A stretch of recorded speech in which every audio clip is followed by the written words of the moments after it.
Ladies and gentlemen, welcome to another edition of We'll See You in Hell, the podcast now part of the FANGORIA Podcast Network. You know that because I say that every week. For more information about the network, you've heard this all before too, including the other programs. Maybe you want to follow our show. Maybe you want to find past episodes of We'll See You in Hell or any of the shows on this fine network. Visit fangoria.com. You've heard it all before. Now on with our show. This week we're talking greed. Hey, gang. Episode we're talking greed. This is the 6th of the 7 deadly sins. Our next edition will be envy, and then we're done with season 2 of the podcast and on to a Siskel and Ebert style format as we discussed. Good news, everybody. Yeah, we made the official decision. We are returning back to an all movie format. We won't be watching the films and providing commentary during them. We are going to be discussing a film every episode for about an hour or so, and Pat and I often agree and disagree, and it'll be like a mean Siskel and Ebert. Yeah, which the fans seem to like, and that's good because they were like. Have you seen that YouTube video where they're trying to record a promo and they're just biting at each other? No, I will send it to you. It's one of the best things you'll ever see. Really? They're shooting a 15-second promo, and it starts out they're like gently ribbing each other, and then it starts to get so cruel and nasty and cutting, and by the end, because they get really angry, but by the end they're both laughing and friends again, and then good-naturedly ribbing each other and laughing at each other's jokes. But you really see the whole relationship play out. I love it. As usual, Pat and I sitting here with alcohol. I have a St. Pauli girl, Joe, in my hand. Has any beer ever tasted and smelled more like marijuana than St. Pauli Girl? It's my first ever St. Pauli Girl. It's weird. It's like skunk weed. I'm smelling it. You're right. It's Heineken smells like that too. Yeah, exactly. I hate Heineken. It makes I don't your like breath Heineken either. Stink. It Is does. this going to taste like Heineken? It tastes a lot like Heineken. When I was in Amsterdam, every bar, like on tap, is Heineken, and yeah, that's like their Budweiser over there. I just got so sick of it because it was always like you can get a Bud for $5 or you can get a Heineken for $1. Yeah, I'm not a fan of Heineken, and Heineken is the only beer, in my experience, that makes your breath reek like beer. Like it's the one that you drink where everybody knows you've been drinking. That makes sense. Which I don't care for. I like a sneaky alcoholism. Sure. See, it's a scary thing for me. I've had couple of friends in my lifetime whose breath is just chronic and terrible, and you don't know whether to tell them. I would hope my good friends would always tell me if I have a single issue or a permanent issue. It's a tough topic, tough subject to bridge. It's tough to bridge, but you got to have a friend close enough who's going to be like, your breath fucking stinks. Yeah. You have to have that, and I hope you will do that for me. They say it to you in a fun way that makes that breath stank. If they said it like that, you'd be like, oh, that's fun. Okay. Yeah. Or offer you a mint, and then you do the thing like, oh, do I need this? And then you can go, yeah. Yeah. Like, yeah, you got a little beer breath or whatever. That's it. And then you go, you do, asshole. Yeah. What do you think? I'm offering mints because you're hungry? I've never offered you a mint in my entire life, so if I'm doing it now, take the hint. Take the mint. Take the mint, Ant. I get a little annoyed sometimes. Like I'll be with a girl, and like we'll be spending some couch time together for the first time, and I'll say, hey, and we've been out at a bar or something. I'll say, hey, you want some gum? And without fail, almost every time they'll go, why do I need it? No, we're clearly about to make out. Yeah, we've been out pounding shots of Jägermeister. Yeah, it's the Wet Hot American Summer thing. If somebody offers you a piece of gum, it means you're about to make out. Take it. Yeah, it's just like, it's not. I'm not saying your breath stinks. You know, we just ate onion pizza. I think, we've known each other 2-3 years at this point. I've never known you to have it, and I think the only once, and I heard about it secondhand, was that our buddy Vince was like, Pat, were you okay last night? And I actually wasn't. I felt really, really terrible at some bar and left. And he was like, well, yeah, Joe said that you had the sick breath. And I was like, that piece of shit. Why wouldn't he tell me I had the sick breath? But I think it was just that something was going wrong, and I felt terrible, and it was reflected in my breath. I don't even remember that, to be honest with you. Yeah. I'm sure at one point when you were leaving, you got close to me. Probably. And said, I'm leaving, and I thought, ooh, yeah, I can smell he's got some sick on him. Yeah, because I always, and not, not puke breath, but just like sick breath. I always breathe into my hands. I'm always very conscious. I'm big into Altoids and etc. And what I can say and hope that a couple of the people in my life who have this problem, who I'm not close enough to breach the subject with, heed the advice. Get it checked out. I think it's a big thing with former alcoholics. Their insides are so destroyed that it's... Sure. And I think whiskey is a big factor. Uh-oh. I'm in trouble. Hello. Joe was telling me the other night that he was doing shots of scotch, which every time I thought about it for the past several days has made me so sick thinking about doing a shot of scotch. I only did one, and it was disgusting. I was at El Cid. Yep. Which is, if you live in Los Angeles, or if you don't live in Los Angeles, it's an outdoor bar. Beautiful. Mexican restaurant kind of place. They also have an indoor space, but you go there mainly for the outdoor. And the upper patio of El Cid was having their first night of, they were doing some new thing up there where, like, it was a different menu and it was different drinks and whatever. And it was their first night, so the hostess, who was quite lovely, said, guys, if you'd like to go up to the upper patio, it's free booze and food up there. We just want people up there so it looks like it's happening. I said, great. We went up. All we could get was wine. But I had Mr. One Bill Burr with me. Mm-hmm. Bartenders knew who he was. They were like, Burr, you want something, you got it. Yep. He said, me and my friend Joe would love some whiskey. They took that as scotch, which, God love them. They were giving us free booze. Yeah. They poured a couple Johnny Walkers, and then they said apparently to Bill, we want to do a shot before you leave. So Bill said, we got to go do a shot with those guys. And we went in, and unfortunately, the shot they poured was scotch. Just nauseating. I mean, it was, and I was chasing it with more scotch. It was a rough shot. We've discussed this before. You used to be very adamant about me doing shots. You've gotten 100% better about it. I don't do them anymore, and I think it's why I haven't had a hangover in several years. I can't stand them. I don't see the point. Put a couple ice cubes in it and sip it. You know, I drink pretty quick. I just don't need to jam it into my system. I hate it. I do it as, I usually do them now as a Kickstarter to the night. Like, sure. If I'm gonna have if I'm doing a beer night, I usually will have a shot or two kind of up front. Right. Or somewhere in that first 4 or 5 beers to kind of just get it going. Yeah. I did it really right last night. I was at our good, dear friend Vincent George's place. Great. Watching Payback, the wrestling Gibson? pay-per-view. Oh, okay. Yeah. And we were drinking beer, and then Vince I was about 4 or 5 beers in, and Vince said, do you want some whiskey? Mm-hmm. And I said, you know what? Yeah. Had 2 quick pops of it with our dear friend Jesse Pop. Who better to pop with? Pops with the pop. And then I was like, perfect. I was just like, yeah, now I'm just going to sip another beer or two. Yeah. Smoke a little reef. Yeah. We put on UHF. Oh, beautiful. The anticipation, we always got to talk about movies in some way, even though we're not officially back on movies. But I think we should. I think people want it from us. The anticipation of just... Vince started talking about UHF and how much he loves the movie. I started going, I love the old guy so much. He goes, what do you mean? And I go, the guy that's like, you idiots. Right, yeah. The bad guy. Vince and I start laughing hysterically. We're drunk. We're high. He can't stop screaming, you idiots. Yeah. In his living room. Yeah. He puts the movie on, and it's about a 25-minute take until you get to that guy. Right. And he was just counting it down in the best way. And he's going, oh, man, we're not far off. Yeah. He's coming soon. Scene hits. Opening line is you idiots, which I didn't realize. I remember that.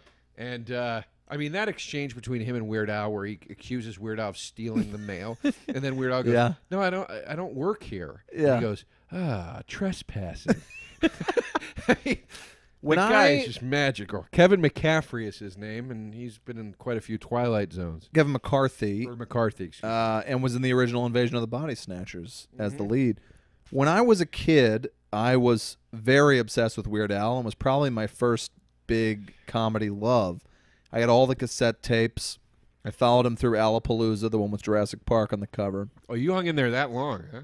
I did, but I'm a bit younger than you, so yours last one might have been Smells Like Teen Spirit or what? Smells Like Nirvana. I was out after Dare to Be Stupid. I was out. Oh, okay.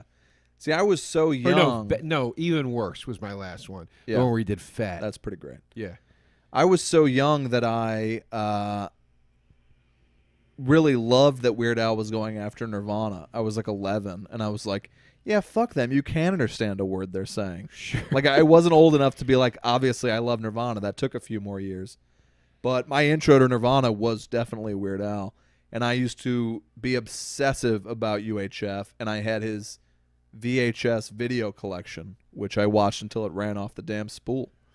The man was a genius, as far as I'm concerned. Well, I used to love when Weird Al used to do the MTV takeovers, and it would be like Al TV the whole day. Yeah. Those were fucking amazing. I didn't have MTV, but I actually ordered a VHS dub of an Al TV best of offline. That's what you had to do in those days. Right. If you wanted, there was no YouTube. You know, I'm gonna sound like an old man, but you had to go find some shit. There was a whole store at the mall which was bootlegged concerts on VHS. It's amazing that was a viable business for many years, and I miss it. Illegal. It's got to be illegal. Yeah, they used to have a big. I think they still. Well, it moved, but right near where I grew up, there was the Valley Forge Convention Center, and they used to have a music show there every Black Friday. And it was just table after table of guys selling like bootlegs and rarities and whatever. And eventually they weren't allowed to sell that stuff anymore, and then it moved downtown to Philly. And you know, but I used to live for that. I had crazy since VHS. I didn't have MTV, I remember I didn't know what Weezer looked like, and they were one of my first like CD music obsessions. You see the cover of the box or whatever, you want to see them move and perform. And I would buy these like bootlegs of their concerts. I was like, God damn, these guys are so exciting and energetic. And it set me up for the fall when I saw them on the Green Album tour, and they acted like, first they came out 3 hours late like they were Guns N' fucking Roses. They played only the Green Album, and they would not move. And I was like, well, wait, I saw this video where you guys are doing backflips practically. What happened to you? Really? And still, you go see Weezer, they barely move. They're boring as shit. Yeah, it's a shame. That new album was sort of a return to form for them. You know, 50 people have told me that, and the album sucks dick. It doesn't suck dick. It's just not. Yeah. But here's what sucks is a guy came in and wrote it with them. There's a guy that like helped them write it because he was like, no, this is how you write a Weezer song. Sure. So it's just kind of a bummer. It's just kind of a bummer. How did Michael Richards' performance hold up as Stanley Spadowski? Amazing. Yeah. It's still hilarious. Because that was my introduction to him. When I first I started watching Seinfeld season 1 because I was a big TV Guide obsessive. Yeah. And I was like, oh, they got the guy from UHF in this. Yeah, no, he's hilarious in it. And I mean, in my opinion, one of the great feats in cinematic history is Weird Al making that Twinkie. He makes that Twinkie hot dog where he cuts the Twinkie's the bun and the hot dog's in the middle, and then he puts Cheez Whiz on it. Yes. And he fucking commits to it, man. He dips it in milk and starts eating it. Yeah. And there is not a break in the edit. I gotta tell you, I think I would have no problem eating a hot dog Twinkie Cheez Whiz. It wouldn't make me sick. It's one thing to eat the Twinkie Cheez Whiz hot dog. It's another thing to soak it in milk and then eat it. Odd move for sure. It's the grossest combination ever, and he sticks to it, which I appreciate. All right, that's fair. I saw UHF at the Drive-In Theater in Missouri. They would do double features, but it wasn't always of two new movies. They would show, like when I saw Batman there, probably 2 years after its release. They paired it with Beetlejuice. Like they kind of had interesting pairings, fantastic. And it was great. But why I really loved going to the drive-in is because if I did it subtly, I could turn my head and see the R-rated screen, which would often contain tits. Why are we not going to the drive-in we have out here? When I started dating my girlfriend, I went all the time, and I would love to go anytime you want to go. It's so fun. Yeah. We'll put a cooler in the trunk, get some weed. It's like a half-hour drive tops. You see a double feature. But I was seeing a couple movies with Heather there, and we turned around and because this one has 4 screens all across this parking lot, like giant 4 screens. So on one of the screens would be literally like Cars 2, an animated movie, and on a screen in the same viewpoint was that 302, and just like a graphic 10-minute sex scene. I'm sure it's been an awakening for several children. But you see 2 movies for the price of $9. It's great. All right. And they used to let you switch screens, so I would see 3. Because Yeah, they'd have a not- 7, a 9, and a midnight. But now they watch it very carefully, so that sucks. So now you got to pick which 2 you want to see. Right. And that's the problem there, is if you don't like the pairing, tough shit. But is one of the movies on both screens? Sometimes they'll do that. Generally, there's a popular one that they'll, they really seem to be, because the line was always so long and it was so crowded, they started really kind of fucking with people. I want to see that. But that's actually a nice segue into our topic. You got greedy, and now you can't get greedy with it anymore. Are you greedy when it comes to that sort of thing? How? Because I used to do that in New York. I used to go in, I'd buy one movie ticket, and I'd call. By the way, yeah. That's not a bird. By the way, do you hear that honking? They probably can't hear it at home. The mics aren't picking it up. There's some sort of honk, like it's child's a guy that, honking toy. It's a guy that sells like churros out of his shopping cart, and he just honks that horn going up and down. It's like his version of an Ice Cream Man song. It's annoying. Yeah, I know. Also, he's set up camp here. He's not walking up and down the street. He's walking up and down. It's just, you can imagine pushing a cart up this hill. Yeah, I can't imagine. I walk up this hill, I feel like I'm going to have a stroke half the time. I know.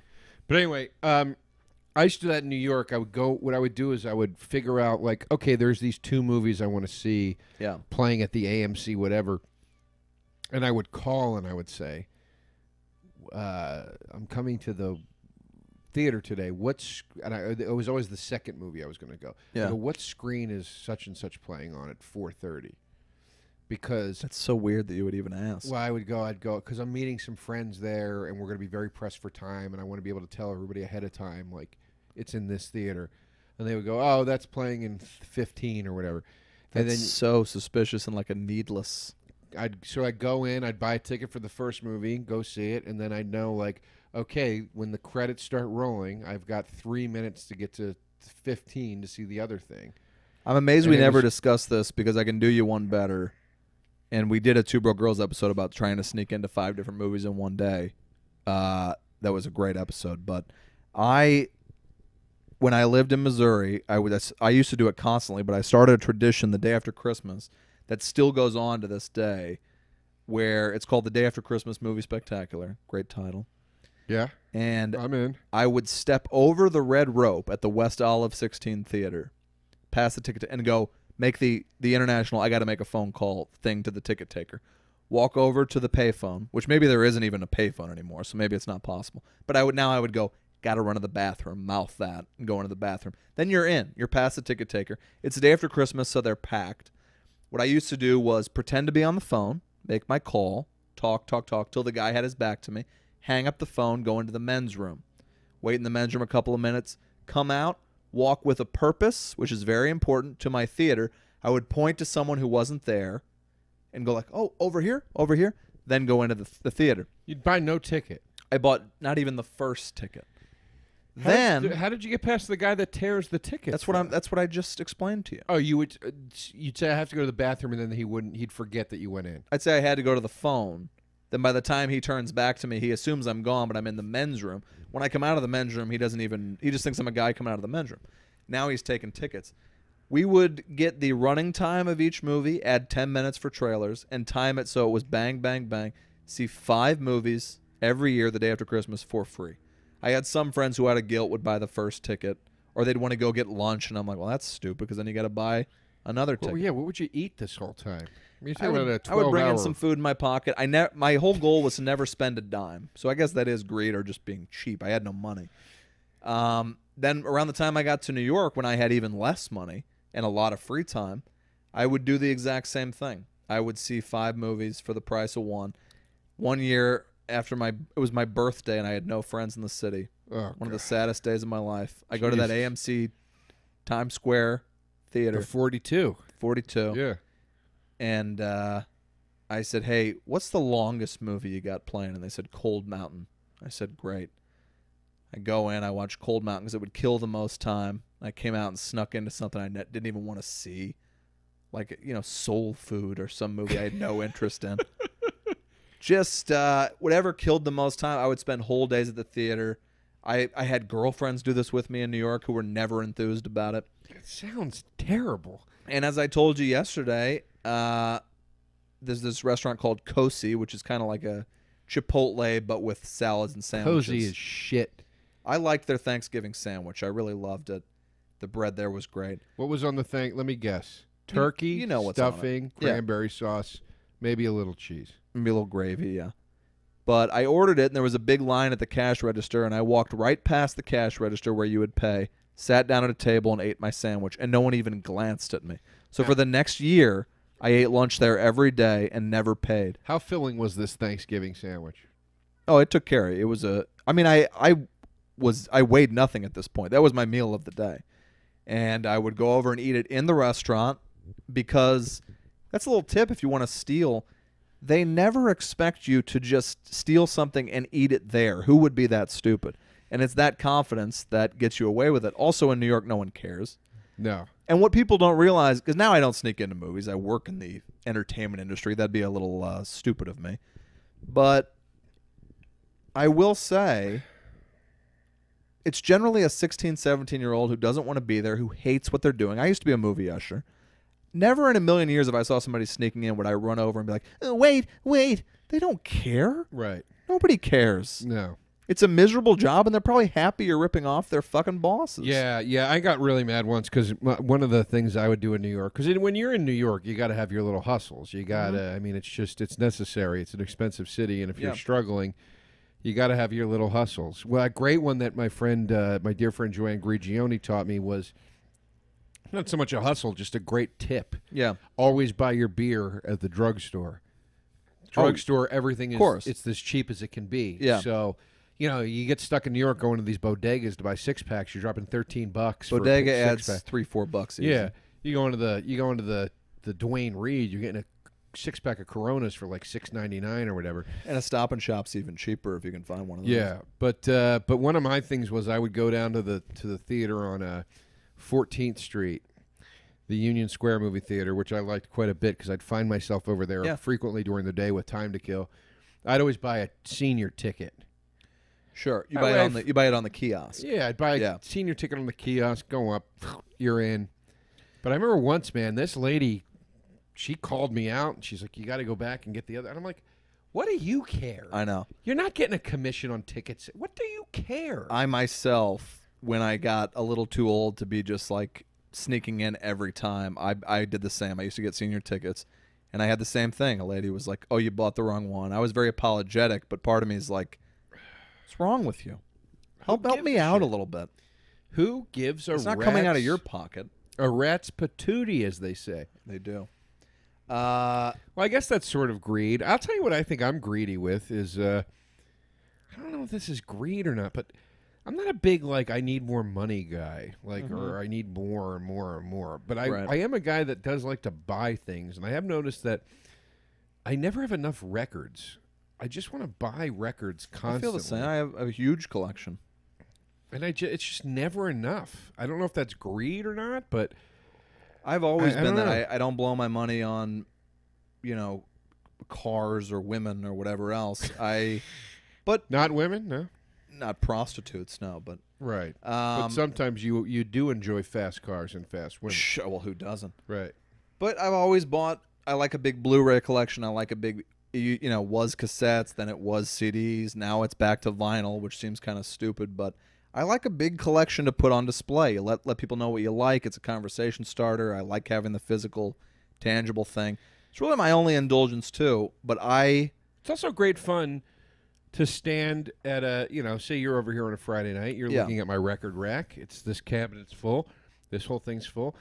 It's fun to stand in front of this thing with a few beers in you and a little weed on your breath and go, I'm going to pick something out, and you put it on, and everybody says, "Oh, great choice." I agree. And then, I'm making some money. I've heard. I love making money. I've been reading the trades. I just made $13,000 in Las Vegas off of video poker for the second time. Yeah. In 6 months, which is amazing. And I can attest, people, loyal listeners, that is absolutely true. And I want now to go with Pat to Vegas so he can coach me Rain Man style. I will. To win at the video poker machine. And the thing is, they come over and they're always baffled by it, and they put their key in the machine and they're looking a little skeptical. There's no way to fuck with one of these machines. It's not like counting cards or something. I've just kind of found a way to make money at it, and you can tell they hate it, and they keep giving me more and more. They'll put me up there for a week if I want to in a nice one-bedroom suite. My movies, my dinners, my steak dinners, my drinks, everything's comped because they think I'm going to fuck up and give them the money back. Right. But because of, I wouldn't say greed. I'd say it's being smart with money. If I lost even $1,000, I'd be like, well, I'm done gambling for this trip. $1,000's a lot of money. But when I'm winning, it all goes in my pocket. I put everything in the bank. My whole thing is, I'm making a good living. I can add this supplemental income in Vegas. I just think back to my dad, working day in and day out, back-breaking physical labor, trying to break even. And I've kind of, it's talent, sure, but I've lucked into this great money situation for myself. I'm not going to fuck it up. I don't spend it on a bunch of crazy shit. I'd say if anything, it's being thrifty. I tip well. I go out with friends and have a good time, but I'm never a guy who's throwing around huge chunks of money. See, I want to go make this money, which of course it won't work for me. I'll lose everything and it'll be miserable. You never know. But if I were to make this money, I would come home. I'd just buy something crazy. Yeah, which I would love. Why not? It's fun. When I was walking an envelope of $13,000, all in hundreds, into my Bank of America, I'm thinking, if somebody robbed me, this would be the best hit of all time, like outside of robbing a bank. I was a little scared. Because when you win the jackpot, there's a red siren that goes off and makes sound, alerting everyone that you have just won a large amount of money. Then they come out and give it to you in cash, and it displays on the screen exactly how much you've won. Now, do you want to let any listeners know when you'll be in Vegas again? I mean, people and some shady characters will stare at you, especially when you win after midnight. Yeah, some guy that just put his deed to his house down at the blackjack table. I'm sure Exactly. he's not feeling happy for you. And you think about these little old ladies there who win these jackpots. And you got to go up to your room alone. And I asked somebody once, I was like, look, has anyone ever been just hit and hit hard winning one of these jackpots? And they go, where you're in trouble is if, like I stay at the Cosmopolitan, if you hit it big at Planet Hollywood, then you got to walk back to the Cosmo at 2 in the morning. Somebody might follow you and hit you while you're out in the street. But I'm fairly certain you could request a security escort. You probably could. Yeah. But they'll go, if you're here at the Cosmo and you're going upstairs, there are 18 cameras on you every step of the way, and nobody is stupid enough to rob you. And no one has ever tried. Now, I'll tell you who does approach you is them prostitutes.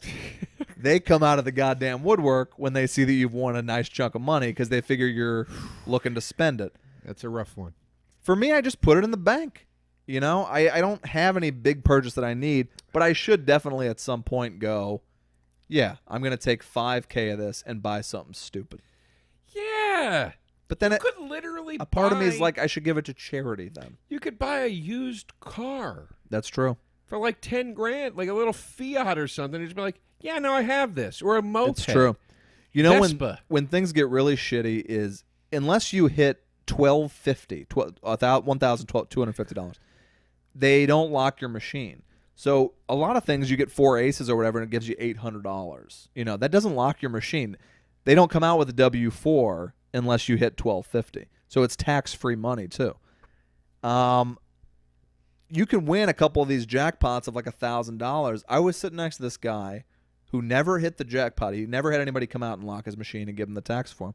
But he had put together about $3,600 in the machine. And he's like real kind of slurry. And he's like, oh, fuck yes, kind of drunk. Right. And I kid you not, he just kept hitting the button. Boom, boom, boom, playing. Then I look over again, he's down to like 2,800 from 36. Then he's down to 1,400. And you never want to talk to a man about his money when he's drunk. Right. But I lean over and I go, buddy, you might get mad at me now. You won't be mad at me in the morning. I would cash that out and take it upstairs, buddy. Put it in the safe, go to bed. You wake up tomorrow, you got $1,400 that you did not come here with. Right. you should listen to me. And he goes, fuck you, man. He goes, I've been winning all night. I'm going to keep winning. Of course, immediately angry, kind of in my face. Fuck you, really? Immediate fuck you. Like, right. Don't tell me what to do. Within 5 minutes, he goes, fuck, and he's down at 0. And he stumbles up to the room. If he had listened to me, he would have woken up. Because that's the thing. You wake up the next day with money. You're like, oh, shit, this is great. Yeah. When I win money, I walk it straight up to the safe in my room, and I put a Post-it on it in case I want to get drunk that says, Pat, no. Well, and when I go up there and see that Post-it, I'm like, Pat, no. You know what would have helped with that guy is as he was stumbling away, you should have went, told you so. I'm sure that would have. He would have stabbed me in the throat probably with a bottle opener. Hey, buddy, I just I told you so. Yeah. Just maybe next time you should listen when somebody tries to help. Yeah, you fucking idiot. What do you so all right, well, it's not greed. I don't think any of this is greed, you know. I think here's my thing with the 7 deadlies. Yeah. We are saving our favorite envy for last, which I look forward to. Sure. But aside from envy, no. I think greed applies to all of them. Gluttony, you're being greedy. Yep. Pride, you want being, attention. Yeah, exactly. Short-sighted, greedy. Right. Envy, why don't I have that? That's being greedy. Yep. Lust, I want more. Right. What else is there? Rage. Yes. Even in its own way. Like it's all of them apply to some sort of overindulgence, which is what greed really is, or the want for more. So it's sort of almost an irrelevant sin on the list because it kind of is a subcategory of all the other ones.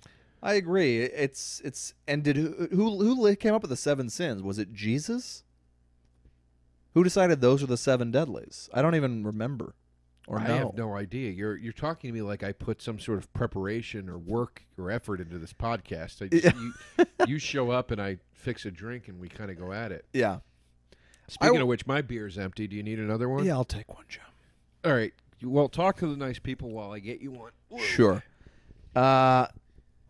Greed in 7, the movie. I forget what it was, to be honest with you. I guess it was, I think, the banker at the beginning where they just didn't really know what to do and they just found him dead at his desk. Vanity one, or is that Pride?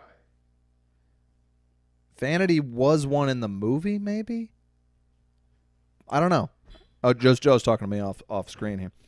And then, of course, on the lighter side, you have Greedy with Michael J. Fox and Kirk Douglas, which is a movie I really loved, a very funny movie. Phil Hartman is hilarious in that. And he has one of my favorite insults ever.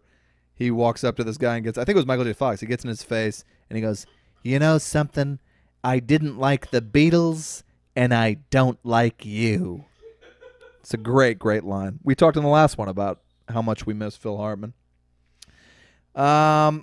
But yeah, I think the only area I might be greedy in is like, you know, you sell something, you sell a pitch, whatever it is.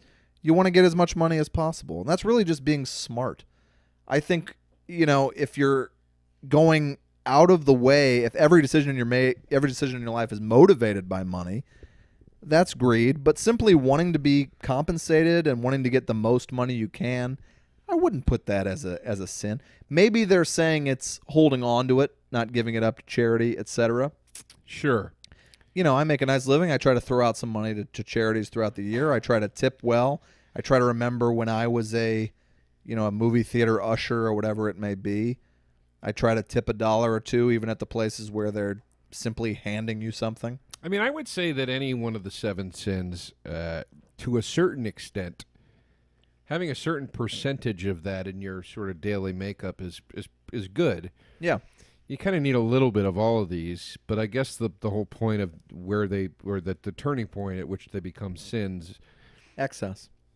Yeah, is the indulgence in one versus the necessary usage of it. Yeah, if you will. So I mean, of course, you need a little greed in your life because without it, you don't. I mean, it's work ethic could be defined as greed in certain ways. Yeah, that said, I mean, like, Leonardo DiCaprio probably has 6 houses and he fucks a bunch of supermodels and he has whatever he wants, private jet, private helicopter. is that greed? I don't know. And maybe because that is greed, he's just being compensated. But he also does a bunch of work and charity work and shit like that. I guess maybe they're saying is if you have a tremendous amount of money, to pay it forward and pass it along. Well, also, too, this is a very old school sort of Christian Catholic belief system. It's, like a more progressive Christian belief is that, for instance, a priest could live in a mansion or drive a BMW or whatever it is, because the idea that you need to be poor and starving and destitute to be a truly a man of God it doesn't apply as much as it used to. Yeah. Well, and then, a big part of most churches really is the concept of tithe. I believe it's pronounced. I'm not sure. T-I-T-H-E, I think. Maybe a G in the mix as well. But just that you give 10% or whatever you can afford of your income to the church. And when I think about these families pulling in $30,000 a year with 3 children, giving $3,000 to the church, it honestly makes me a little upset. Yeah, no, I agree with that. And my dad always dropped, we never had any money growing up. My dad would always drop a 10 or a 20 in the basket, and I would be like, what are you doing? Like, it's not like we see major improvements in the church or something. It always upset me in Defending Your Life when Rip Torn says to Albert Brooks, he goes, did you give to charity? And Albert Brooks goes, I gave a lot to people on the street, but you don't really get a receipt for that. And and Rip Torn goes, nope. Like, he just gets no credit. Yeah. For having given, and it's affected my giving change to people on the street. Right. Because I want a little credit. The things that start to affect me with that are like, it's been done in a lot of TV shows, but it's done because it's true. I've done this so many times where I will hand my leftovers to someone, and they will open it and go, yeah, and try to give it back.